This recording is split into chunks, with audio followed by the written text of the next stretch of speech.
Hello, welcome back. This is our series on the prodigal family. From Luke 15, the story of the two sons and their father. We've already talked about the general overview. We've talked about the younger son who was a prodigal who spent everything and wasted his possessions by going out and having loose living, and he returns home and the father comes out to greet him, hugs him, kisses him, gives him a robe, a ring, and sandals, and throws a party for him. But now we come to the older son, and the older son is just as much of a prodigal as the younger son, because once again, reminding you that reality of being a prodigal, and the problem that they both had was that they spent lavishly. They spent recklessly in some cases and wastefully in some cases. And we find that in Luke 15 with the older son. So let's read. Now his older son was in the field, verse 25. And when he came and approached the house, he heard music and dancing. And he summoned one of the servants and began inquiring what these things could be. And he said to him, "Your brother is come, and your father has killed the fattened calf, because he has received him back safe and sound."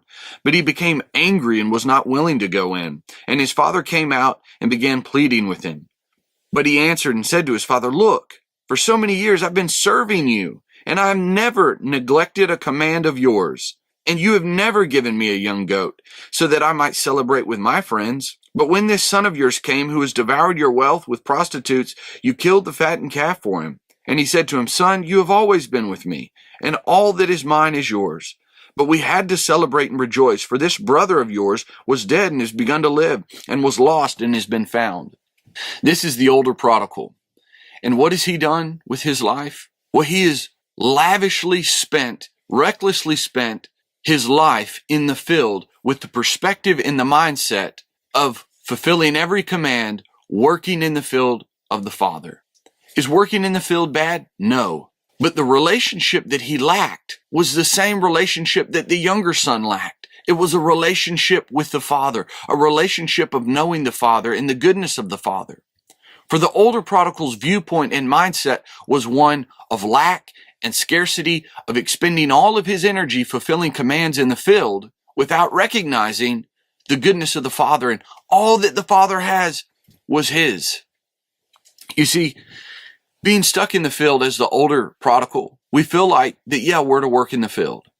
But a lot of times we get stuck in that field because of the mentality and the mindset we have about the Father. It's not that the field is bad, but when you've been in the field and you've stayed in the field for years and years and years, or months, or however long it's been in your life, and then you hear that music and dancing, some alarm goes off in you. There's some anger inside of you that says, man, something's not right here.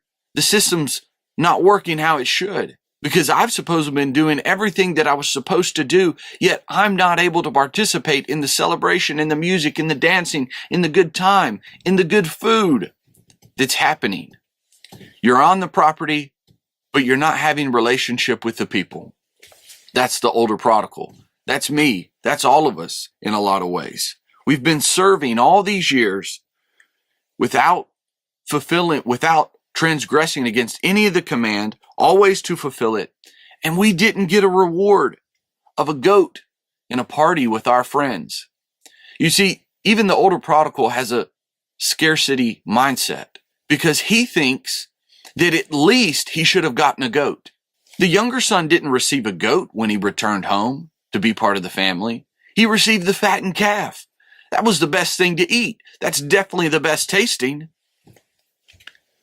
But the mentality of the older prodigal was, I should have at least gotten a goat.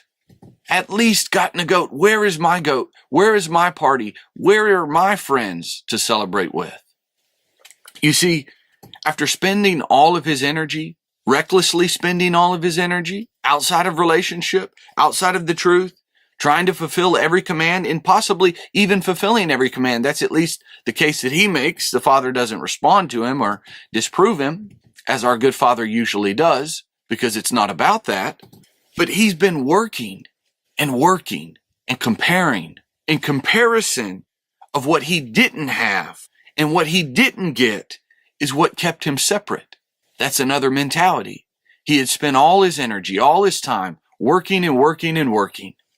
And he's in the mentality of comparison and reward versus relationship with the abundance and the goodness of the Father. You see, He didn't know how to celebrate. He didn't know how to rejoice. And that's the point that the Father wanted him to partake of. That's the whole purpose, is stay in relationship, celebrate any and every movement from death to life. So the Father comes out and pleads with him. Please come into the house. Please come and partake. Please realize that all that I have is yours, and I celebrate every movement from death to life. I celebrate every movement from lost to being found.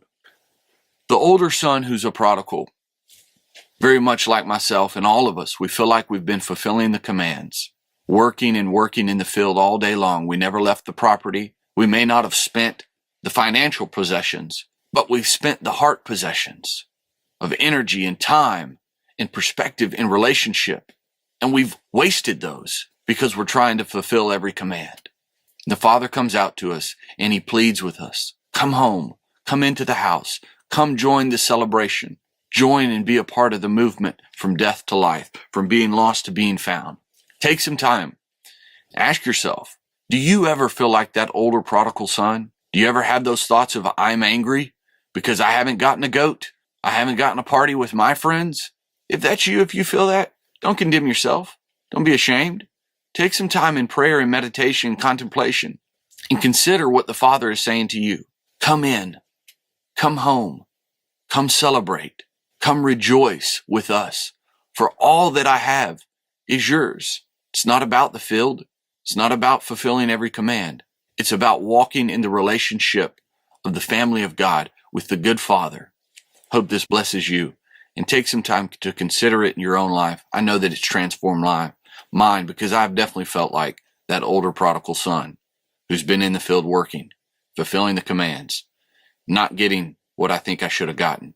And I have to recognize I've got to move away from that system of comparison and reward to the reality of relationship with my good Father who loves me. And he says, come into the house, join the celebration. All that I have is yours.